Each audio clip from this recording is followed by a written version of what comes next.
Okay, lesson 1.5 is parametric relations and inverses.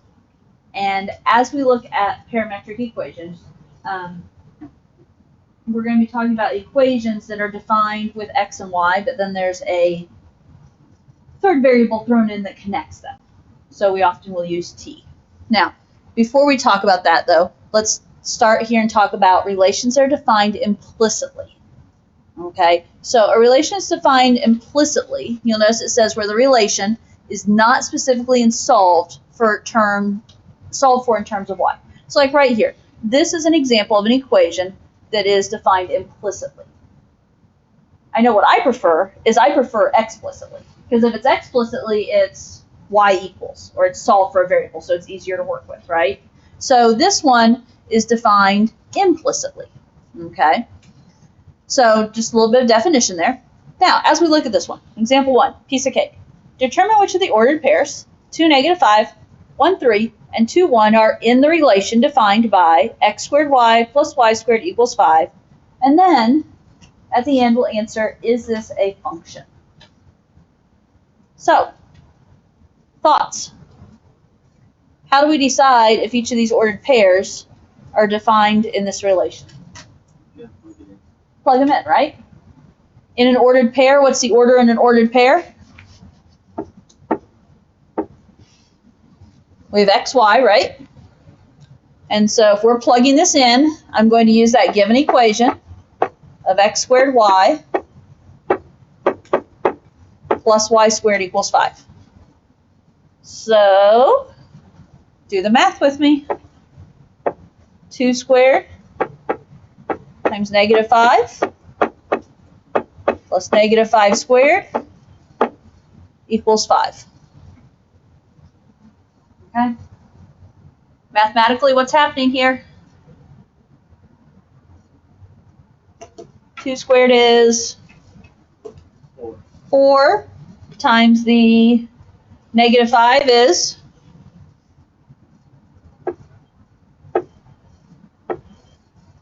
-20. What is -5 squared? 25, right? When you square a negative, it is a positive. And the question is, does that equal 5? What is -20 plus 25? It is 5, yes? So does that one work?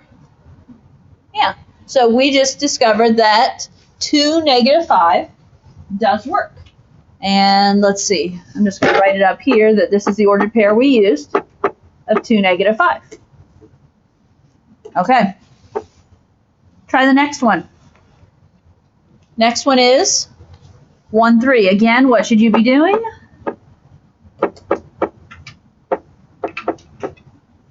Plugging it in, right? So if the ordered pair is 1, 3, plug it in. 1 squared times 3 plus 3 squared, does it equal 5? What are you getting?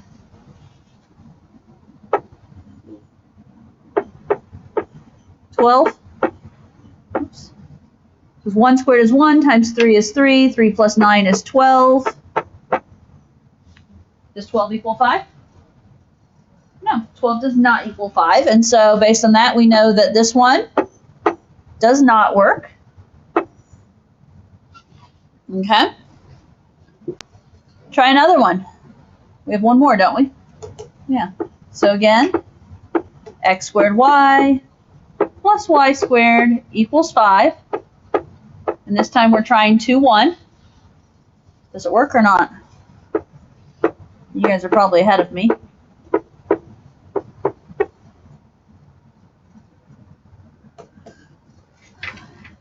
Two squared is, we have 4 plus 1 equals 5. And so we know 5 equals 5. And so 2, 1 does work. Okay, so easy enough. You know which of the ordered pairs are in the relation defined here. You're just substituting them in and checking. Now, the final question was, is the relation a function?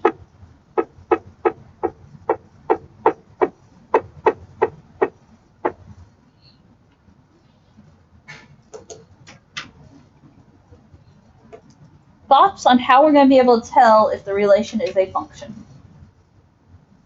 Would a function have to be where all of the sets equal each other? So like 5 equals 5, that would be each of the sets.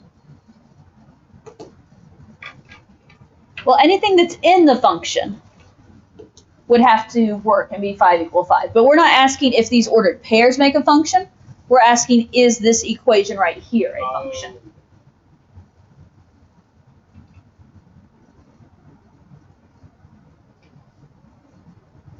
So which ordered pairs are in my function here?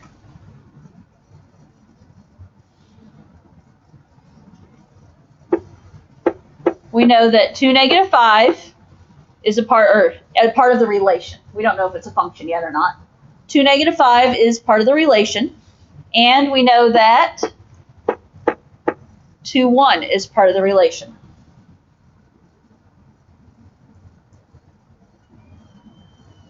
What do we think? Is this a function? No. Why not? Because the two x's are the same and they have different elements. Yeah. When we talk about functions, there's the vertical line test, and there's just the fact that the domain cannot repeat. What's happening right here? Both of those values are in this relation, so they're both in the domain. So because my x values repeat, that says that this is not a function.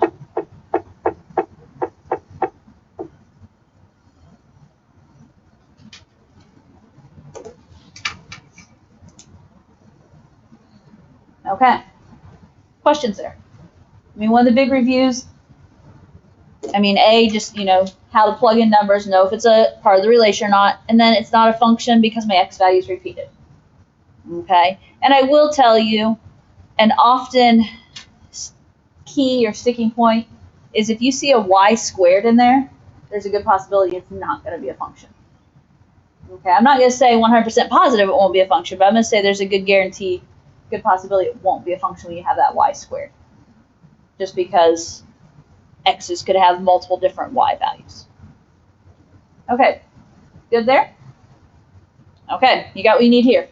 Because I will say, the way I'm doing it right now, and I think it's the same even if I get it in the other whiteboard here, is that when I go to move my page up, this is all going to disappear. So, now it is on the recording, but it's not going to be, it disappears.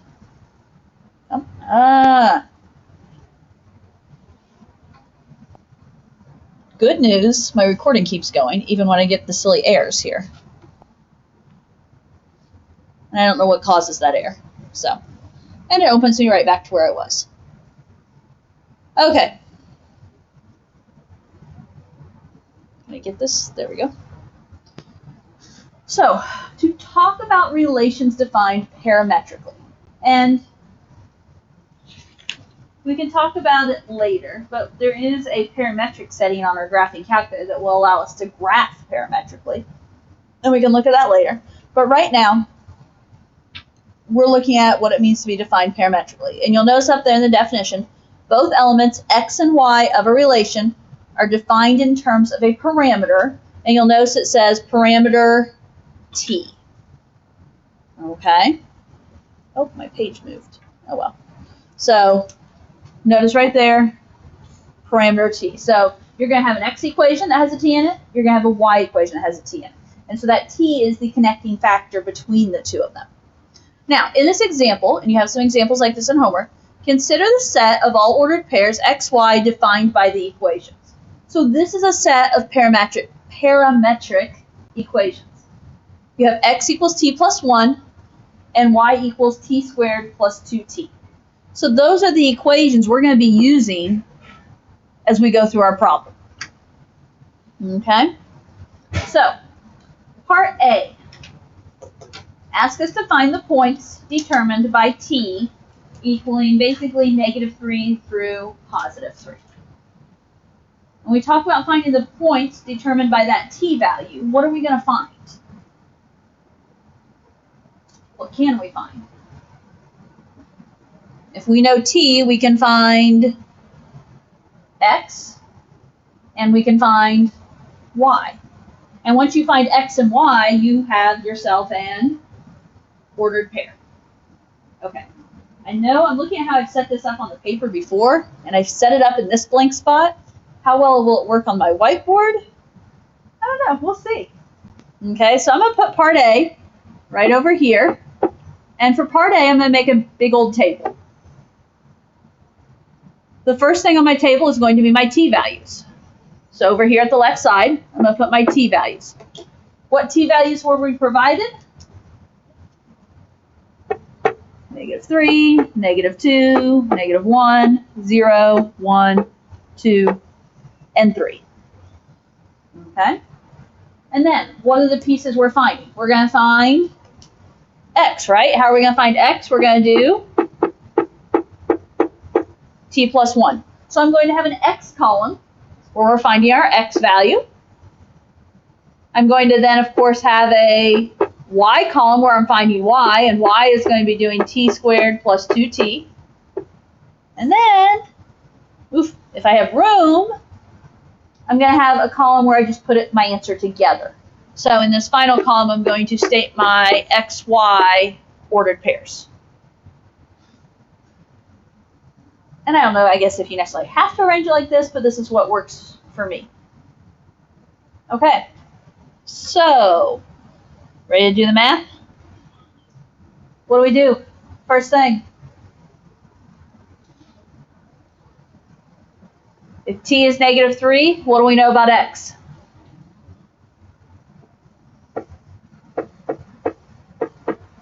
Put in -3 for t, and -3 plus 1 is -2. Oops. Okay.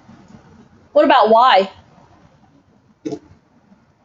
Same type thing, right? This time you're doing -3 squared plus 2 times -3. -3 squared is what? +9. 2 times -3 is going to be, bless you, -6. 9 plus -6 is going to be 3. So what's my ordered pair? When t is -3, my ordered pair is -2, 3. Are we okay with what I did? Okay. Repeat the process. Now we're going to take -2. Do the same thing here. For x, -2 plus 1, which is -1. For y, -2 squared plus 2 times -2. What happens when you do -2 squared? 4. 2 times -2? -4. 4 plus -4 is 0. So now I have the ordered pair. -1, 0. So on and so forth, correct? Okay. I don't need to continue writing all that work, do I? You guys probably quit writing the work already, would be my guess. But if I put in -1, -1 plus 1, 0. Over here, I don't know, maybe you do want the work on the y's. -1 squared is +1. 2 times -1 is -2. 1 plus -2 is 1. -1. Ordered pair, 0, -1. Continue. Oh, I like putting 0 in. 0 plus 1 is 1. 0 squared plus 2 times 0 is 0. 1, 0. Okay. Put in 1. 1 plus 1. Difficult math, right? Enjoy it while you can. 1 squared plus 2 times 1. 3. Ordered pair, 2, 3. Put in 2. 2 plus 1.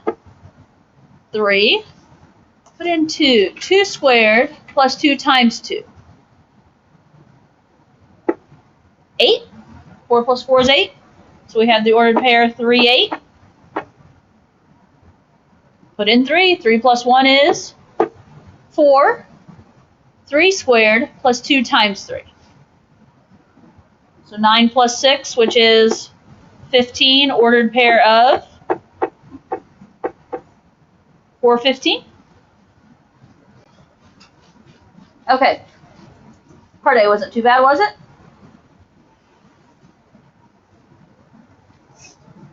Okay, let's look at part B. And if you're sitting here thinking, okay, I want to know what this graph looks like, notice C, we're going to talk about graphing this. Okay, so for right now, for A, we got some points. And you can always graph those points and see what it looks like. B, we're going to talk about a relationship. So find an algebraic relationship between x and y, and then is y a function of x. Well, when we talk about an algebraic relationship between x and y, right now we have x equals something and y equals something. I want to know, okay, if we take this and put this back into a normal relationship that involves x and y, what does that relationship look like? Okay, so your first job is going to pick one of these equations. We're going to kind of do a substitution technique here. Pick one of these two equations and solve it for t. Now, which one is the one that we can easily solve for t here? The x equals t plus 1. And so we're going to solve, and it doesn't matter, I'm not saying it always has to be the x. I'm just trying to remember what comments I put there. It doesn't always have to be the x, but in this case, that's what it worked out. So if I'm solving for t, if it's t plus 1, subtract 1, and I get t equals x minus 1, right? If you want to put a note there for yourself, what did we do? We solved for t. Now, if I said we're doing a substitution technique, we took one equation, we solved it for t, what are we going to do?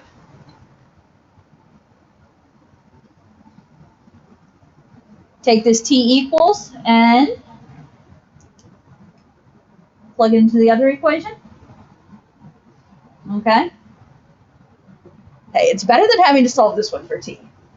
Is Miles giving me that smirk because he's looking at the work that has to be done? It's not horrible, I promise. Okay, so we have y equals, what is it? T squared plus 2t. So every place I see a t, we're going to put in what? X minus 1. So we're going to have y equals x minus 1 squared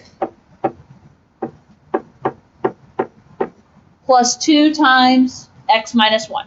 So every place I saw a t, I replaced it with x minus 1. And my comment here, if you need a comment to remind yourself, plug t into, in this case, it was the y equation. Okay, so if you want to write some steps down for yourself, we picked one equation, we solved it for t. Then we took that and we're plugging into the other equation. In this case, it was into the y equation. Okay, do some math. How do I deal with x minus 1 quantity squared?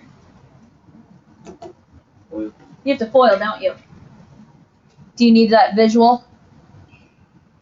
I'll put it over here and I'll erase it in a moment. If you need that visual, when you're doing x minus 1 squared, realize you're doing x minus 1 times x minus 1, yes? What's that work out to be?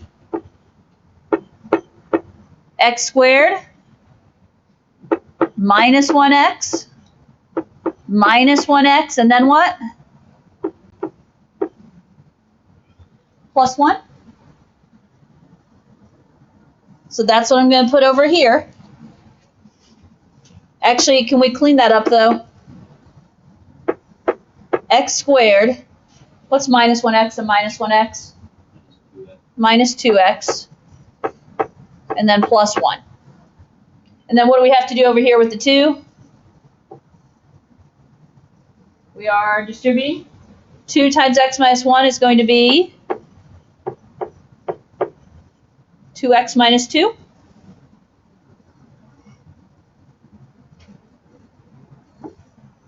What does that clean up to be? X squared minus 1. X squared carries down. Minus 2x plus 2x. Cancel out. Plus 1 minus 2 is x squared minus 1. So right there is my algebraic relationship. Okay, that is my connection between x and y. So that relates our two parametric equations there. Yes? You kind of lost me after you got Okay, so you were okay with me foiling over here, yes? So x minus 1 squared, I replaced it with x squared minus 2x plus 1. You're okay there? Then I had 2 times x minus 1. So then I had to distribute. Oh, okay. 2 times x, 2x, 2 times minus 1, minus 2. It's just when I looked at FOIL, I looked up and it was already, I was like, whoa. And then just there we go. poof, it happened while you Yeah. were looking away. Yeah, okay, I got you. Alright. I'm good. And then we just cleaned up like terms, right? Okay. Okay, so yeah, so this is our algebraic relation. Now, the question was, is y a function of x? Okay, so you remember those 12 graphs in lesson 1.2. And I know you're still working on learning them and becoming familiar with them. I get it. Y equals x squared. This even goes back before pre-cal, in my opinion. What do you know about, forget the minus 1 from the basic function y equals x squared. What is that? It's a parabola, yes? We know that, right? You've made it this far, you should know that. Y equals x squared minus 1 is just doing what? Translating it down 1. Is this a function? Yeah, a parabola will pass the vertical line test, yes? So is this a function? Yes. I'm just going to say yes, function. Now, could you have graphed that on your calculator to see if it was really a function? Yes, you could. But it is so important to me that you guys work with, okay, when I say y equals x squared, get that visual in your head. That was part of the point of lesson 1-2 in those 12 graphs, is that when I say a graph, you can kind of pop the visual in your head. I don't expect you to be able to do that with quite all of them yet, but some of the basics definitely. Okay, there technically is a part C. Did you see that? That was a lot of C's in there. C says to graph the relation on the coordinate plane. Now, as we graph this, I'm going to have us use, we came up with some x, y values over here, didn't we? I'm going to have us use those. But what in the end should it come out looking like? The parabola moved down 1, yes? Okay, so, I don't know, do you guys have any open space left? Try, right? I'm going to count 1, 2, 3 left and 3 right. Well, we probably won't actually graph the 3s because I'm not going to have room to go up 15. Well, no, that's with 4, isn't it? Okay, so I went left and right 3. I went up 8. I think you have to at least go down 1, don't we? Okay, so go back up to your chart over here, right? In my chart, when t was -3, we found the ordered pair to be -2, 3. So what am I graphing? Left 2, up 3. Then we had -1, 0. Left 1, up or down 0. 0, -1. Left or right 0, down 1. 1, 0. Right 1, up or down 0. 2, 3. Right 2, up 3. If you set up your graph, do you have room for 3, 8? Right 3, up 8. If not, did you get the basic points? I'm not going to try and do 415 on here. Do my dots make sense? It's a parabola, yes. Now, it only looks lopsided because I didn't graph the corresponding point on the other side, right? It's not really a lopsided parabola. The parabola is, gosh, that was horrible. Yeesh. Oof, That was bad. Okay. The bottom of my parabola does not look so fancy, but. Now, does that tie it all together? I graphed that using my XY points, but minus the weirdness of the bottom, this is a parabola moved down 1, isn't it? Okay, so, I like this problem because it ties it all together. It gives us the connection there. Okay, questions?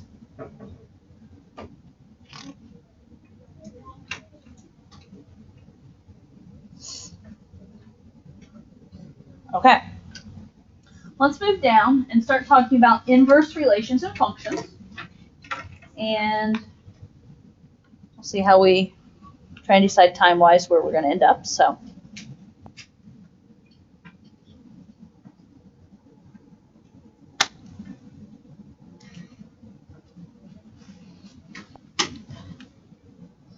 try this again. I'm going to have to make sure.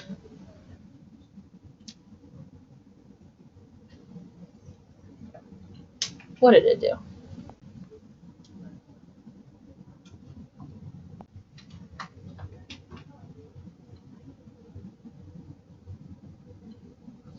Sometimes it just doesn't want me to swipe. Okay, so we'll talk here about inverse relations and functions. And, okay, so we talked about inverses back at Algebra 2, I think. Pretty sure we did. Okay, notice what it says there. If an ordered pair A, comma B is a part of a relation, then the ordered pair BA is in the inverse. Do you remember that about inverses?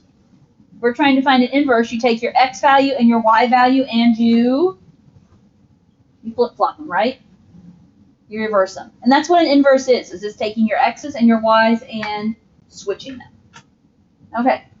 If a function has an inverse, then it will pass what is called the horizontal line test. As you can guess, notice what it says. Just like the vertical test, except horizontal.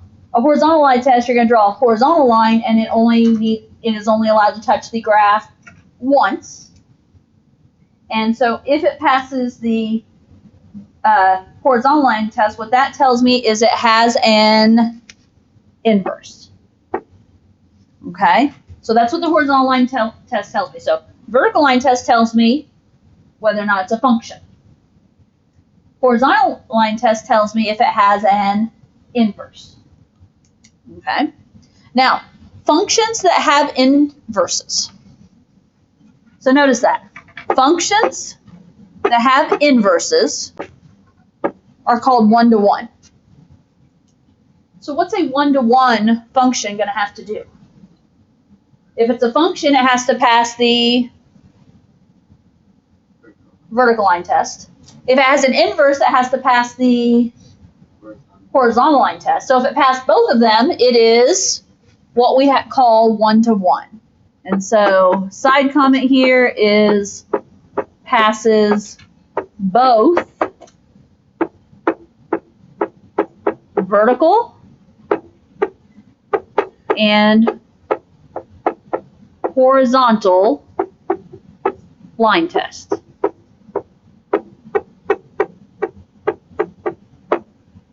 Okay, so if it is one-to-one, it's a function, has an inverse, it passes both the horizontal and vertical line tests.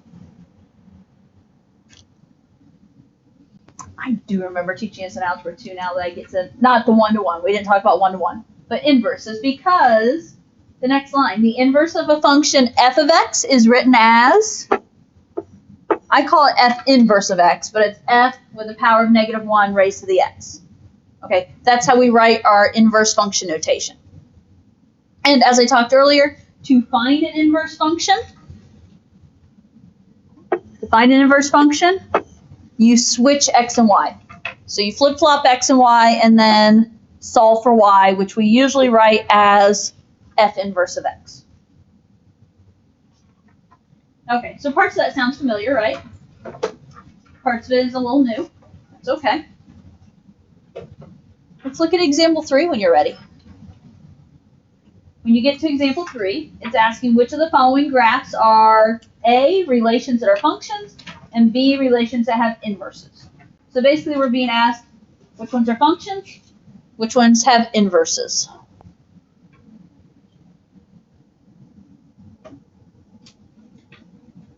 Ooh, no error this time. Finally. Maybe you swipe too fast. I don't know, and I try to swipe slowly for that reason, and it's still, I don't know. The good news is, unlike the error on the Elmo where it stops my recording and it gets all goofy, I'm pretty sure this continues, but, I haven't found any, I haven't listened full out to a video, but, okay, so, example A. We want to know, first of all,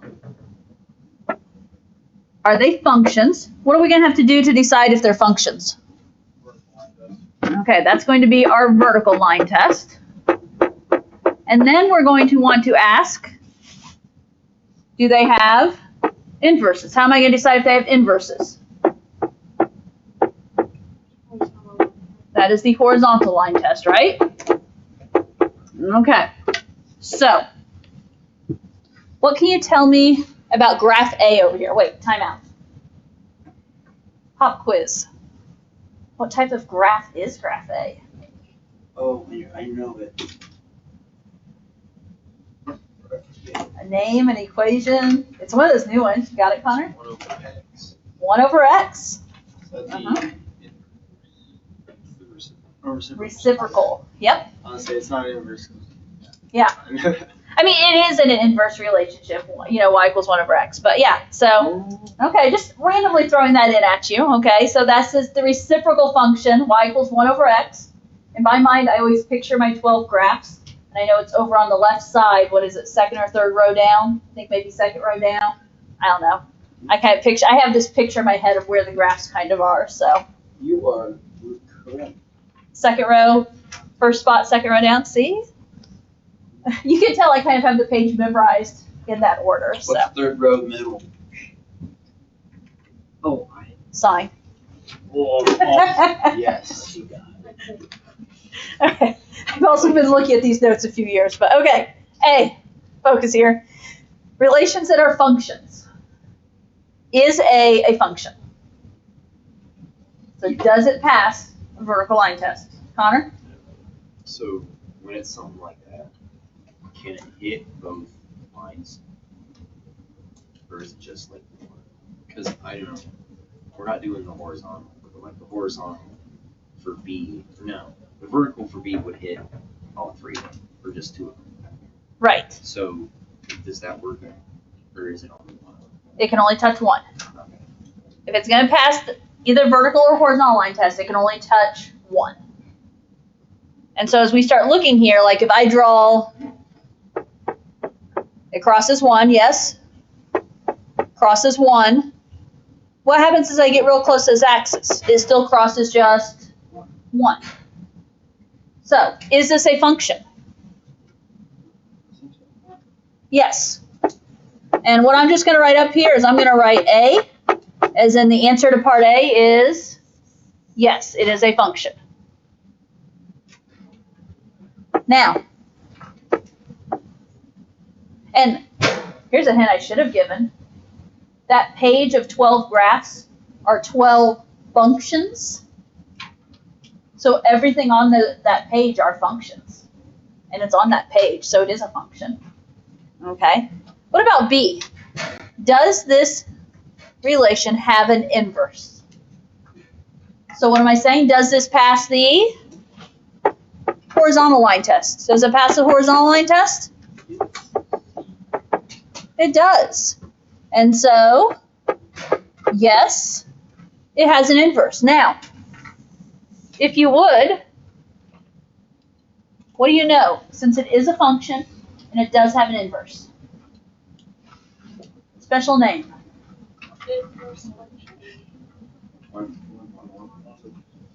This one, and I know it didn't ask this. This is just Mrs. Sargent throwing this in because it's good to talk about. This graph is 1 to 1. Okay. It is 1-to-1. It has a function or it is a function and it has an inverse. Okay, one more real quick and then we'll pause for today, I guess. Gonna be an awkward stopping place, but that's all right. Graph B. Is it a function? No. No, because why not?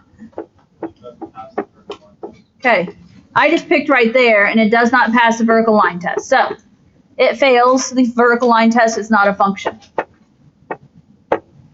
Does it have an inverse? Yes. Yes. Yeah, it's going to pass the horizontal line test. And here's the deal you have to watch out for. Are these ever going to overlap?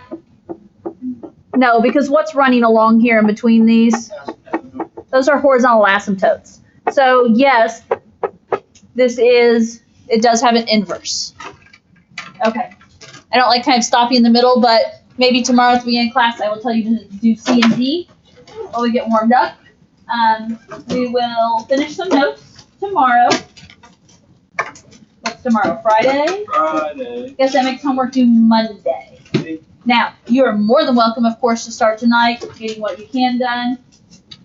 I don't know. Maybe there's a chance we could have a little bit of work time tomorrow. I don't know. Okay?